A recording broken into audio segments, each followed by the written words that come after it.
And also, looking back and reflecting, I've seen, and we have Halloween, we celebrate that. So people go out and get candy. We go with our kids. So I've been doing that my whole life.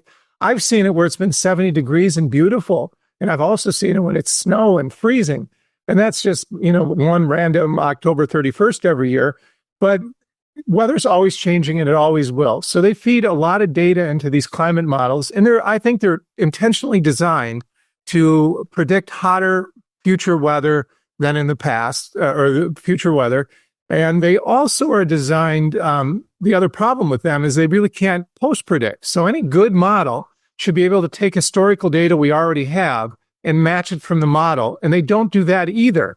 And this screen that you're seeing now this charts all the various different climate models, and then real world satellite data and real world measured data is much lower. So they're intentionally run hot. And one reason is you really can't use computers to predict it, is that Professor Will Happer, Dr. Will Happer, a physicist who studied climate in depth, he says that weather or the clouds and water vapor and clouds provide 95% of the greenhouse effect.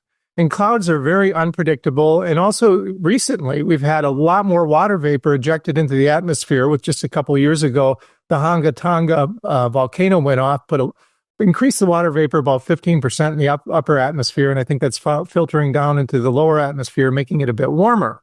But contrary to what you would think, logic would say is, well, more water vapor, you'll get more clouds. Well, we have a little bit less clouds too. So very hard to predict. They're always moving. And at any time, more than half of our planet generally is covered by clouds. And clouds are important because they reflect the sunlight during the day, which makes the planet cooler, offsetting that water vapor in the atmosphere. And then at night, they tend to hold the heat in and make our days warmer. And I've studied the data temperatures, the non-cooked data temperatures and the cooked data temperatures, and we'll get into that a little bit later because they are changing the temperatures both historically and going forward. Interestingly, cooling the past and warming the present since about 2008. NOAA and NASA have been caught doing this, but nobody seems to care. But the weather we have, what I would term right now is we have milder climate. And I think most people who are older think about it. My experience from being a kid, we don't have as hot as summers as the 1930s or the 1950s or the 1970s. And we don't have as cold winters as we used to have either. So we have a milder climate. So if it's not as hot during the day and not as cold during the night, you average that temperature, because that's what they do, average the high and low, you're going to get a slightly warmer temperature.